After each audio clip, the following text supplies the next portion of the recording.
James Morrison brings out the joy in jazz like no other and continues to inspire generations. He is, by anyone's standards, a virtuoso in the true sense of the word. At the age of 6, he took up piano, at 7, brass. At 9, he formed his first band, and at 16, made his debut in the Monterey Jazz Festival. He continues to play the great jazz haunts all over the world and has shared the stage with greats such as Dizzy Gillespie, Herbie Hancock, Quincy Jones, B.B. King, George Benson, and Wynton Marsalis, to name just a few. James has been appointed a member of the Order of Australia and has been inducted into the Australian Jazz Hall of Fame. Tonight, we are truly honored to bring to you a legendary jazz great. Ladies and gentlemen, this is James Morrison.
Should we got?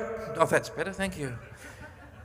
I thought that was a good way to start because I knew we'd have the big man on board, and following on, I've been a Saints supporter since I first played for a match, and they said, now, you're coming out to play the national anthem. You can't be biased. You know, we know you love the Saints and everything, but you've got to just play the national anthem and don't do anything that makes anyone think you're a St Kilda supporter. I can't even remember who they were playing. It doesn't really matter.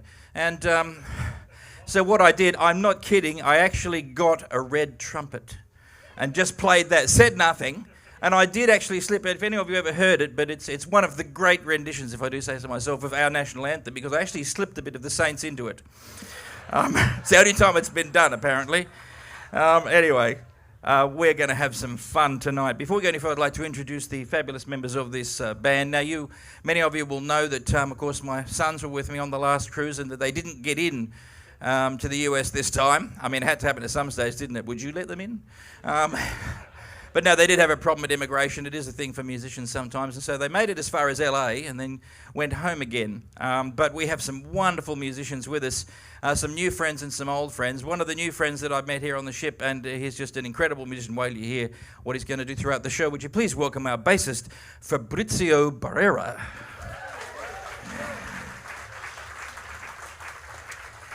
And now to an old friend. I hadn't seen him for 36 years. And we played together on the QE2, on another ship, the QE2, 36 years ago. And as soon as they said, now we've got a drummer on the ship, I said, oh, I hope he's good. And then I saw him and went, oh, it's Chris from 36 years ago on the QE2. By now, he'll have practiced. And would you please welcome Chris Lees on the drums. Great to be together again.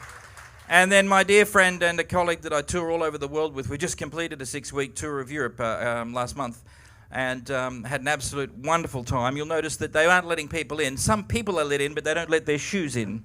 So, would you please welcome Libor Schmoldus on the guitar, all the way from Prague. Mm-hmm. And we have another friend with us, that a long-time colleague of mine. We played in big bands. We played with some of the greats all over the world. And we were in, where was it? We were in Vienna not so long ago. And he is having a trumpet named after him. I don't know about that. But he is an amazing musician, a Hollywood producer. When you listen to Disney movies and you hear some of those amazing singing for some of the characters and everything, it's often his voice. But tonight, in person, without any animation, would you please welcome the great Willie Murillo. Check. Thank you for that lovely introduction. We're looking through what songs we might do tonight, and we had a whole list to choose from. It's always what to leave out, not what to do. I said, oh, I like this one, and Willie said, yeah, I like singing that, let's do that. And it's a song, I always get the title wrong, though, in this. I get it incorrect. I get it backwards. So this, I got to get it around the right way. It is, You're Nobody Till Somebody Loves You. It's a song that's going up. Are you speaking directly to me? No, I'm not speaking to you. I'm just saying it's a song that's going up. It's not You're Somebody Till Nobody Loves You, although that is also true. Anyway, this is a bossa nova version of You're Somebody. No, you're no, whatever. I don't know. Either way.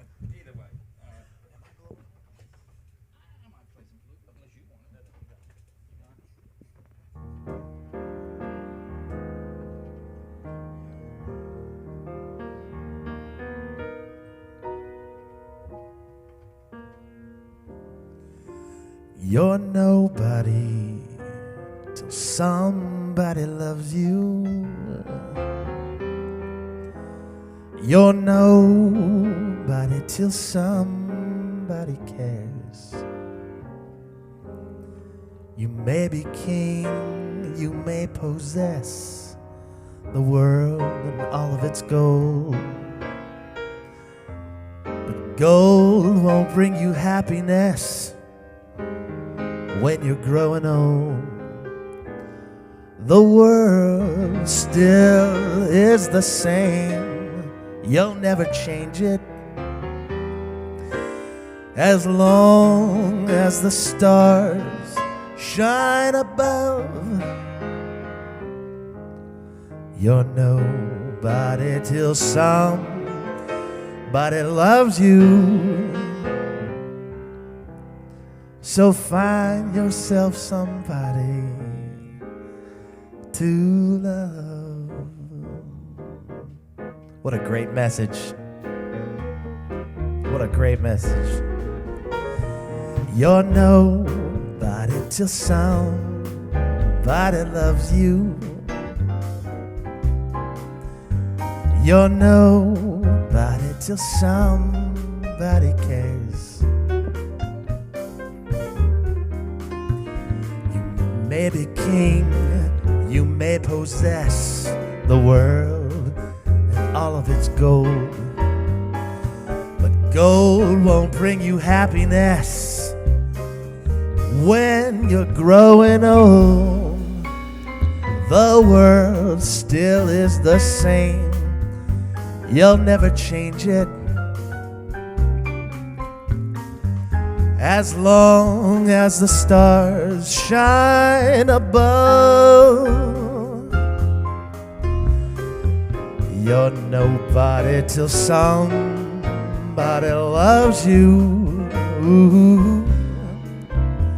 So find somebody who loves you too. Mr. James Morrison.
Well, you're nobody till somebody loves you. You're nobody till somebody cares. You may be king, you may possess the world and all of its gold, but gold won't bring you happiness when you're growing old. Hey, the world still is the same, you'll never change it. As sure as the stars shine above, well, you're nobody till somebody loves, till they love you. So find yourself somebody. Please find yourself somebody. So find yourself somebody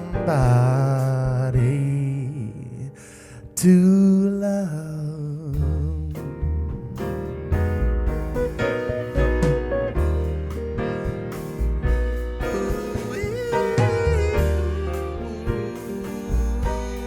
Ooh,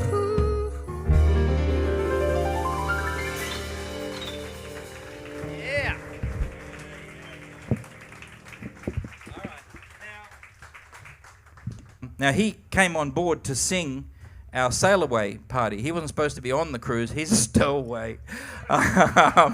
We told Beck, we asked her. No one tells Beck anything. But we asked her, we said, could Willie stay on the boat? And she said, I'll organise it, right?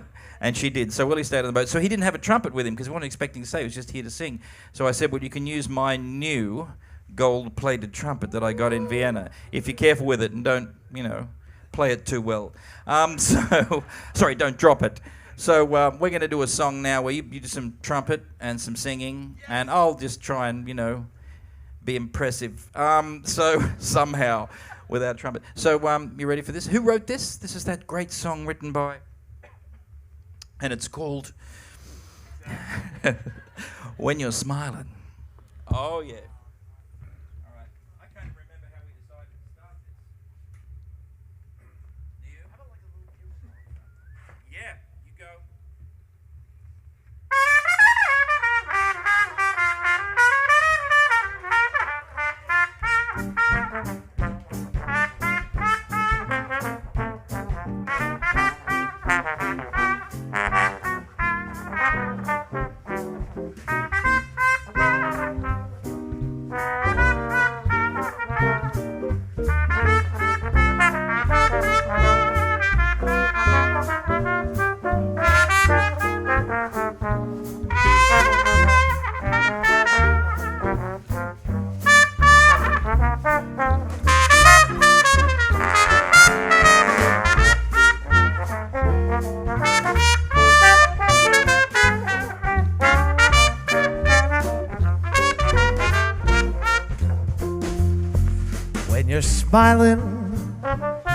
When you're smiling, the whole world smiles with you. When you're laughing, the sun keeps shining right on through. When you're crying, you bring on the rain. Stop your sighing, be happy again when you're smiling. So keep on smiling, hey, the whole world smiles with you.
When you're laughing, zoop-a-dop, doop-dop-doop-dop-doop-dop, zop-dop-dop-zop-dop-dop-dop-dop, and you bring on the rain. Quit your crying, oh, be happy again. when you're smiling. So keep on smiling. The whole world smiles. The whole world smiles. The whole world smiles with you.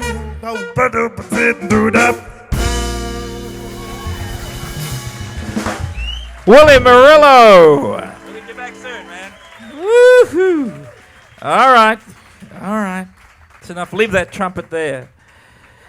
You know, one of the things I really love about being a jazz musician is that you don't have to just play a certain type of song. Like if you're going to be a Baroque musician, a classical musician of some sort, you've got to play that repertoire, which is fine. But a jazz musician gets to play any repertoire they want and just turn it into jazz. So I thought we might take a song now that definitely is not a jazz song, because no one even knows who wrote it, no one knows when, but it's we know it's a Scottish melody, and it first surfaced, in the sort of public eye during the Civil War, 1862. This song was sung by the Tiger Battalion, and it was called John Brown's Body. And they sang, John Brown's body lies a-rotting in the grave. It was an ironic song because John Brown was leading them as they sang it. And it gave them courage going into battle. And the song has had many names and many different lyrics over the years. One lady got hold of it and changed the words to "Mine eyes have seen the glory of the coming of the Lord." It became "Glory, Glory, Hallelujah." I learnt it as Little Peter Rabbit in school. It was also our school song. And, here's the school we liked the best. It was, here's the school we liked the best. The school at Mona Vale, and some other words that I never learned. I was in the band. I was playing. And we had our own words to it about the prefects, but I won't sing that one.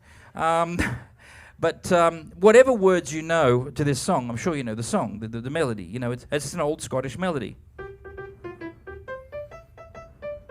It is definitely not a jazz song. So what we thought we'd do is give it the treatment so you can hear it. It will sound like it was written to be a jazz song. That also is a prediction, by the way, gentlemen. So yeah, see how we go. And also this gives us an opportunity to feature the incredible virtuosity. I've got to say something about the double bass. I don't know how many of you here play the bass. I'm probably preaching to the converted. Is there anyone here who doesn't actually play double bass? Okay, a couple. All right. Well, it's worth saying. For Richard, I just want to point this out. It has 4 strings, and they're incredibly tight, nothing like a guitar. When you first start playing the bass, if I got any of you up here to play it just for 2 minutes, even just to pluck a string, your finger will start bleeding. I'm not making this up. This is true. It's ridiculous on your hands, and bass players have calluses on the ends of all their fingers, and it's a very physical instrument to play. And so it's a fantastic sound at the bottom of the band. But that means it doesn't do a whole lot of, flying around like a trumpet or a guitar does. It's too difficult, usually.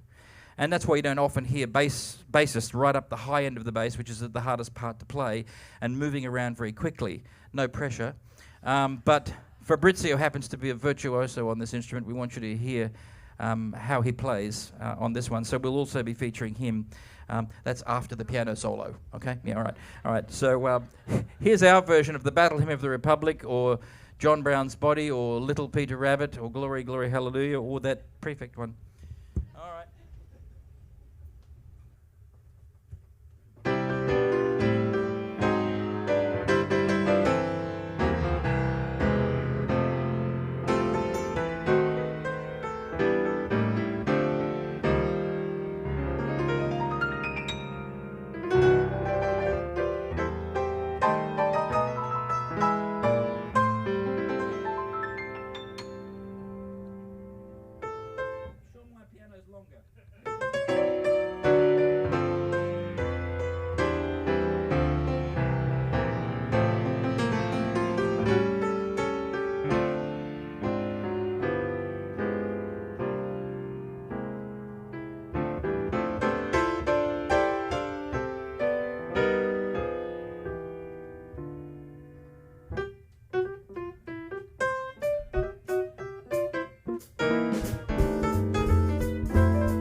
Fabrizio Barrera on the bass, and Chris Lee's on the drums.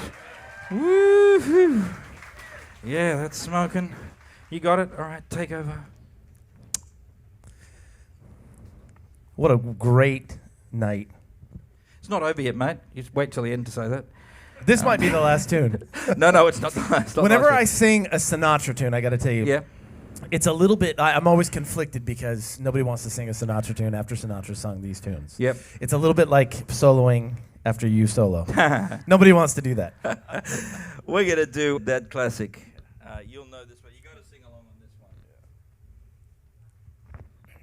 Now, oh yeah, every recording you've probably heard of this song is in 4/4. I mean, Frank did that famous recording in 4/4. Those of you not sort of musically inclined, that's like most songs. But the original, Fly Me to the Moon, was written in 3/4. It's a waltz. The original's a waltz. It never gets recorded like that. So we thought we wouldn't either. We thought we'd start it as a waltz so you get to hear it how it was originally. And what's beautiful about this, watch this. You'll hear this song. It's a beautiful song, but it's not the same. And then we're going to just tip it over into the way Frank did it. And you'll hear it just takes off. You can see why he decided to do it in 4.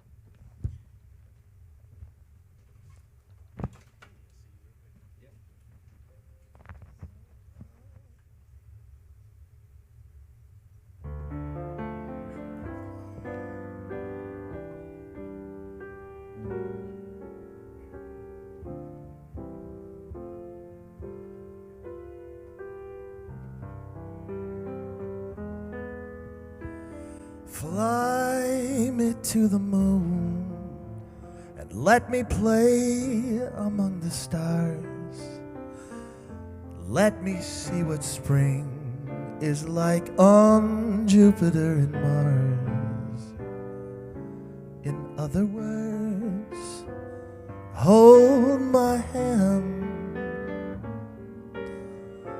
In other words, darling, kiss me.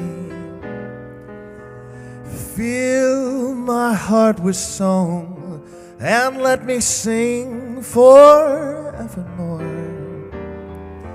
You are all I long for, all I worship and adore. In other words, please be true. In other words, I love you.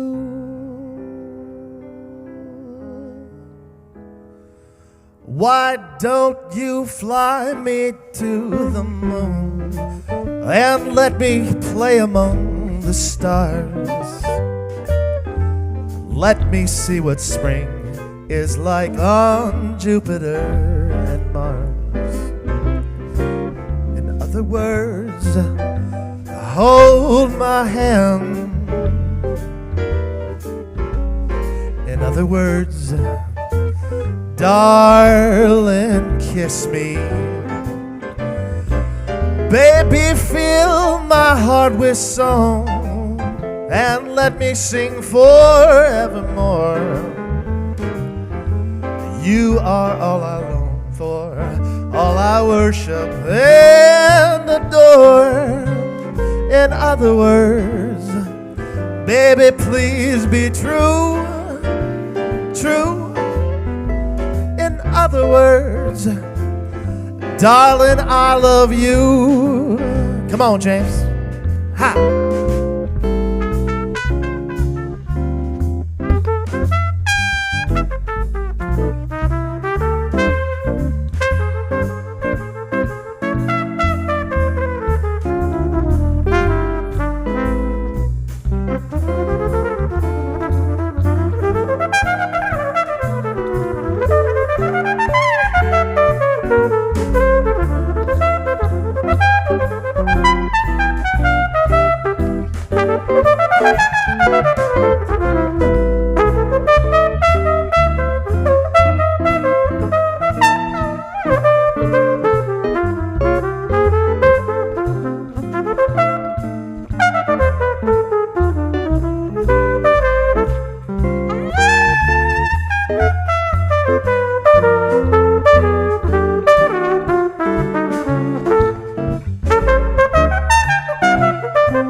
Baby, fly me to the moon.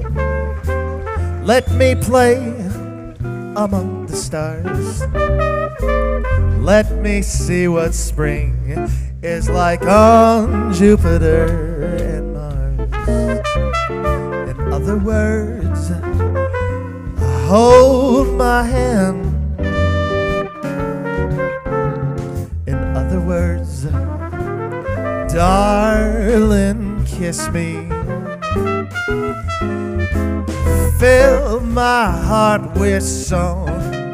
Let me sing forevermore. You are all I long for, all I worship and adore. In other words, baby, please be true. Well, in other words, oh, in other words, well, in other words, I love you.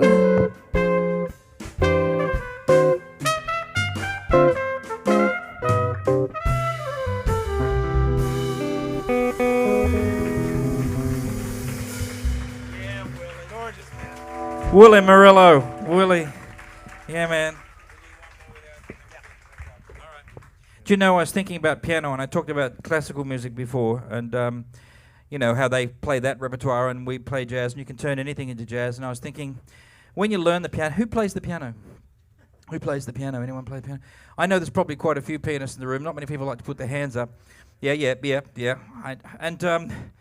Who used to play the piano and no longer plays the piano? Yeah, okay, yeah, lots. Yeah. Who, I want to get everyone, who knows someone who played the piano? Okay, all right, still a few hands not up. So those people who haven't put their hand up yet, they don't play the piano, they've never played the piano, and they don't know anyone who's ever played the piano. Which is strange, because some of them are sitting next to people in their family, and they say, I don't know anyone who played the piano, and the person next to them said, I played the piano. I want to get everyone, who's seen the piano? All right, okay, all right, so anyway, I was one of the second group. I took the piano up, as was in that amazing introduction that JP gave. Thank you. I was one of the people that took up the piano at the age of 6, and I stopped at 6:30. No, I didn't play it for long. Seriously, I didn't like the songs. I liked the piano, but not the songs. You know those songs you have to learn when you play the piano? You know, the ones like, not the silly ones, like, and all that, but I mean the...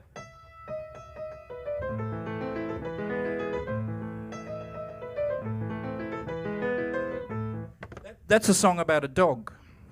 It's called Furry Lease. Yeah, everyone's got to learn that. Why does everyone learn that song? But they do. And I didn't like it. It's a beautiful song. I love it now. I've recorded it, but I didn't like it. I mean, I was like most 6-year-olds. I wanted to play the blues, some Duke Ellington. So I gave up the piano, and then sometime later I heard the great Errol Garner play, and I went, oh, I got to do that. I got to play the piano. And I went back to it. And really got stuck into it then to make up for lost time, because by then I was nearly 8. But I never really went back to the classical piano. I just went back and played jazz then. And I'm always in awe of anyone who can play more styles on the piano. I'm a jazz pianist and I love it, don't get me wrong, but you know, people who can play all sorts of styles on the piano. And I thought what would be great tonight is to attempt to do for you a real classical piece. One of those ones that you learn when you play the piano. I know I've got it here somewhere. Got the music. And see how it goes, you know, like do a real... So, you know what? I'm not going to, because that'll be embarrassing. I know that we've got someone here, and I'm wondering if he would come up and play a little of this song, but in a jazz style, like just on the spur of the moment. John? John Foreman, ladies and gentlemen, is definitely a man who can play any style. And there's no rivalry at all or anything between John and I. We never do anything to each other, but I'm springing this on him to say, no, seriously, there's the song. You know that song. Would you play a little bit of the sort of original of the song, like of how it goes? You know that one? Yeah, Green Sleeves. Or as its correct title is not Green Sleeves, it's Green's Leaves. Did you know that? It is, yeah. They don't believe me. So I thought we'd do Green Sleeves, and I might play it on this instrument just before we do. Yep. I should tell them because someone was saying to me earlier when I was going through the corridor, what is that? Because it looks kind of like a trumpet, but a bit weird. It's a custom horn. This is the only one of its kind. It's a flugelhorn with rotary valves, and if that's a bit technical for you, look, it's got bits that go up and down. But I asked them to make me this because most flugelhorns, I love the fact that I got John up and now it's all about the flugelhorn. See that? See how I did that? Don't worry, it's coming. Your moment's coming, mate. I'll just get to this. Otherwise, the reason I'm doing this is a selfless thing. I don't want you all looking at this going, what is that while John's playing? So I'm just answering the question for you so you can concentrate on what he does. Look at this. So flugelhorns are all front heavy, and I said, could you build me one and put a curl in the bell so that it balances in the middle? I wanted it to balance like that, so I don't have to hold it up either end. They said, yes. I said, can I have rotary valves? They said, well, we'll have to put them out the side to make them fit. And they said, we'll have to put the bell up. I said, I don't care where we put the bell. I want it to balance, and I want rotors on it so that it has this beautiful articulation. They said, we can do that, and they built it. It's a custom horn, and they presented me with it at the Musikverein in Vienna on stage. And there's Karl Schagel, the head of the company, passes me the horn. I'm standing here, Karl's standing where Fabrizio is, and where Libor is, there's one of the world's great trumpeters, Thomas Gansch, is standing there watching me. And I'm playing it for the first time in the Musikverein, and I'm playing away, and I got the giggles. Do you know why? Because I realized this looks strange enough with it like that, but from behind, it looks like it's coming out of my head. I look like a unicorn. And I just stopped. I actually stopped and I looked around and I said, I look like a unicorn. And there was this blank look. And I realized I'm in Austria. They speak German. And unicorn doesn't exist. The animal does. They call it an Einhorn, one horn. But they don't know what a unicorn is. And Thomas Gansch, this great trumpeter, looks at me and I said, I look like a unicorn. And he said, why would a eunuch want a horn? I'm not kidding. On stage. But it gets better. Karl Schagel, the head of the company, looks over and he says, no, Thomas, he means it's a unique horn. So I'm saying unicorn, he's saying eunuch horn, and he's saying unique horn. I never forget this. So I named the horn. All my instruments have names. It's engraved in the bell here. This one's called Jean, after Jean Triplehorn. Unicorn, unicorn, unicorn. Thank you. Yeah, that's the response I was looking for. Anyway, now you know all about it. You can not concentrate on this horn. Now you know what it is. No, nothing to see here because we want to feature John. And I'm serious. No, I'm not being facetious. We want to feature John on this, on the green sleeves. So we'll play the first chorus together, and sort of quasi-classical with a few little jazz bits in it, and make it kind of something, you know, mid-Atlantic, and between jazz and European classical, you know. And then you guys come in when you think it's an appropriate time to save us. All right. All right, here we go.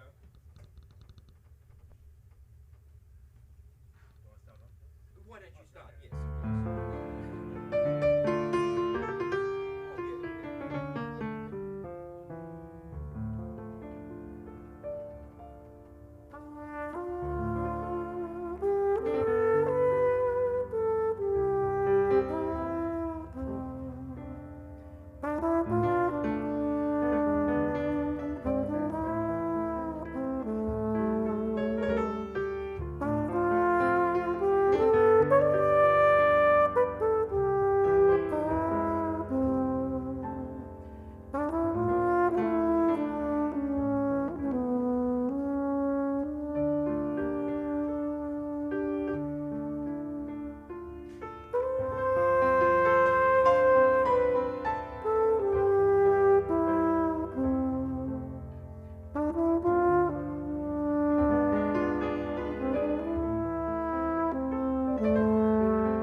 Thank you for doing that.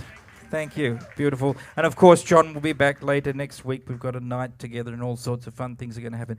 It's nearly time for us to stop.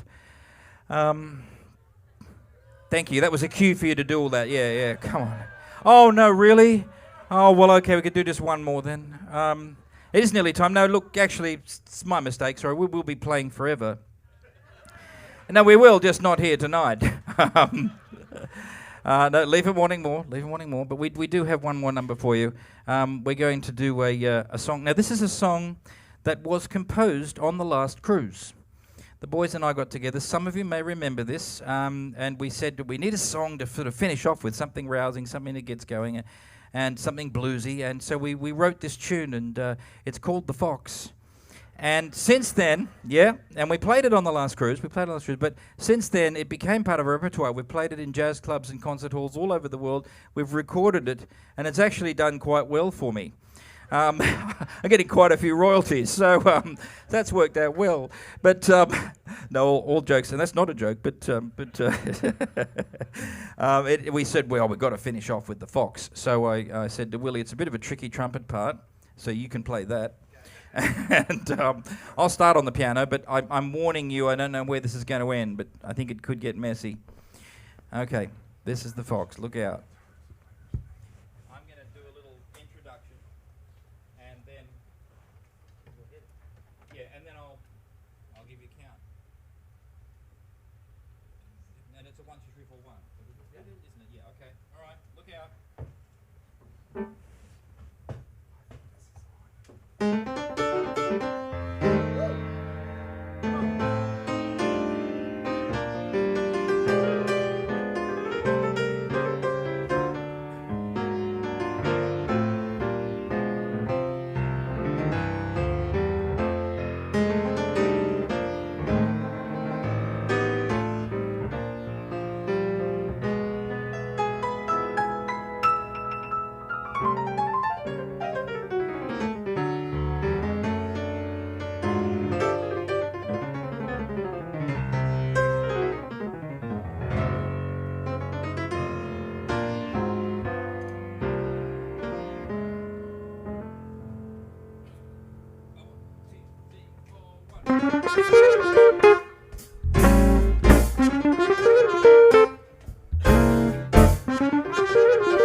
Man, oh Fabrizio man! Barrera. Oh, sorry, JP. I'll just Fabrizio Barrera, Chris Lees, Libo Schmolders, Willie Murillo.